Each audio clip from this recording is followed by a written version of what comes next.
you're picking up the phone the first thing in the morning, the challenge is a number of reasons. This is a challenge. First of all, there are these 4 primary brainwave states. Beta is what you and I are in right now, we're awake. Delta is when you're fast asleep.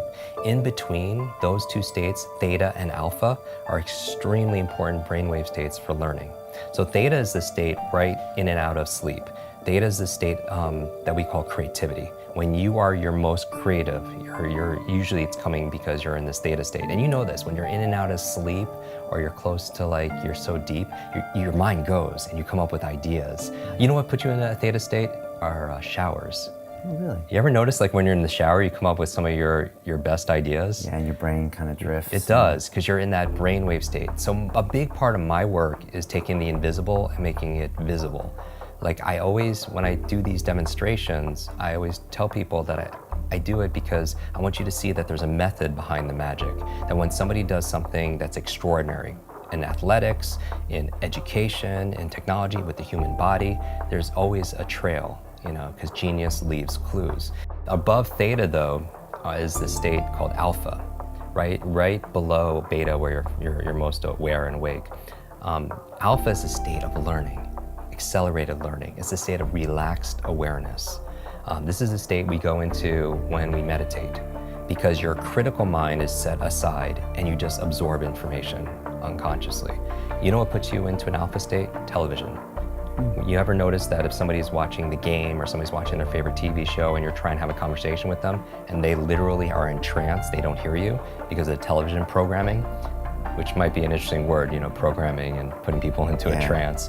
But that's the alpha state. That's where information is just going inside your mind. So we train people how to learn languages faster, learn facts better by putting them into an alpha state, a relaxed state of awareness. And we can do that by design.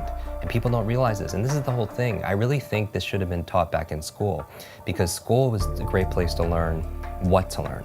Math, history, science, Spanish, important subjects on what to learn. But how many classes were on how to learn? Does that even exist these days? No, that's what I'm saying. How many classes were on how to think critically, how to make good decisions, how to solve problems, how to focus and concentrate, how to read faster, how to remember more, right? Even they teach you 3 R's in school: reading, writing, arithmetic.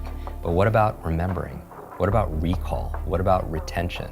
Right? Socrates says there is no learning without remembering, and that's really the basis of it all. But I would say that knowing you're in this alpha theta state first thing in the morning, you're very suggestible, right? And if the first thing you're picking up is your phone, then that really is rewiring our brain for 2 things. The dangers. That's going to really decrease your level of productivity and performance. Number 1, it's training you to be distracted. And we talked about that. Every like, share, comment, everything is just making you just pay attention to everything else and rewiring your brain. So when you're having a conversation with somebody, you can't even focus because you've trained your brain to do otherwise.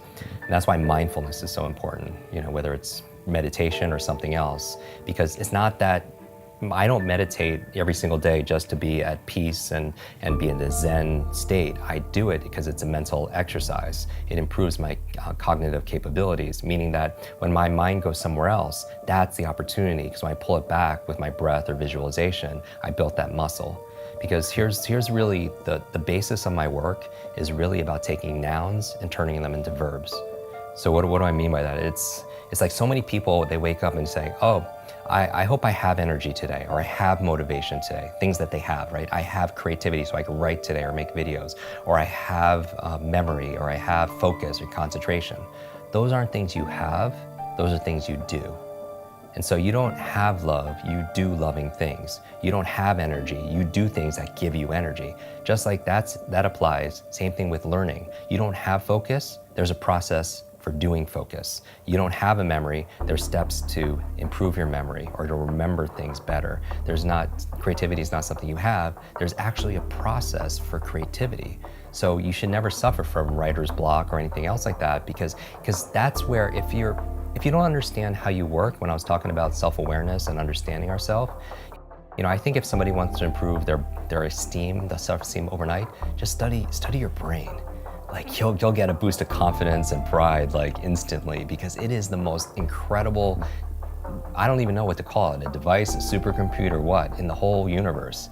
It's not just about going out to to Mars and all these other places. I want to go in here because this controls what?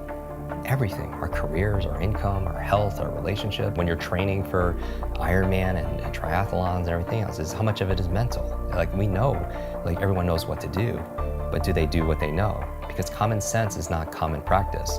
And it's a myth that knowledge is power. Knowledge it has the potential to be power. It only becomes power when we use it, when we apply it.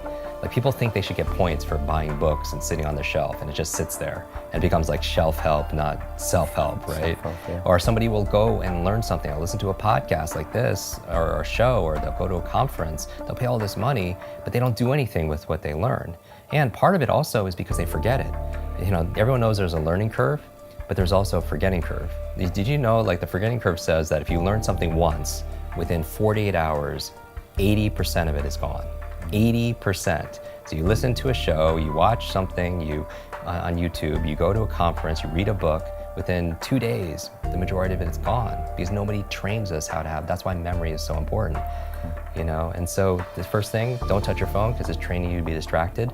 The second thing it's training you, rewiring your brain to be reactive, meaning that you're in this relaxed state of awareness when you first wake up. You pick up your phone, you get one text with bad news, or one voicemail, or one email, and you know this has all happened to us. You're in a bad mood for the rest of your day because you're so impressionable. You're in that hypnotic state, and it affects you. And you can never have a quality life, be the best version of ourselves, be an elite mental performer or high performer, when you're responding and reacting to everybody else. And how can you have vision for your life? Like for me, the night before, like I did a whole episode on my morning routine, like 10 things I do every morning to jumpstart my brain. And I also have an evening 1 hour routine to get into sleep, to maximize my sleep. Sleep is so very important to be able to do. But one of the processes I do, besides blackout curtains and cold and temperatures and breath and stuff, meditation, is I don't touch a screen, right? Because it creates blue light. And most people should know this. The screen on your laptop, your phone, everything else emits this blue light, which inhibits the melatonin production, which helps you to relax and go to sleep. So no screens. But the other thing I do is I write down the 3 things I want to accomplish the next day personally, and the other 3 are professionally. So now when I wake up, I have a vision for my life. Like this is a win today if I just get these 3 things done personally and 3 things professionally. And then when it comes to my phone, I don't touch my phone until I get at least 1 thing done. And that's my test. If I could just do that. And it's not always perfect, but it's about progress, right? Because practice makes progress, right? And there's never gonna be a perfect. And I think people need to find what works for them. But I would say again, to step out is don't trust yourself as the expert instead of somebody else, and test it. Maybe for 1 week, keep your phone outside your bedroom for just 1 week and don't touch it for the first hour a day, and spend the first hour a day being a thermostat, not a thermometer. Because a thermometer, what's a function? It reacts to the environment. But a thermostat's different. What does that function? It sets the environment. It sets a goal, it sets a temperature, and then the environment raises to it. And so I feel like anyone who's attracted to your work or to mine, they're thermostats because they have a growth mindset. Because if they thought things were fixed, they wouldn't watch something like this, because what's the point? It's just all predestined and it's set, and we can't grow.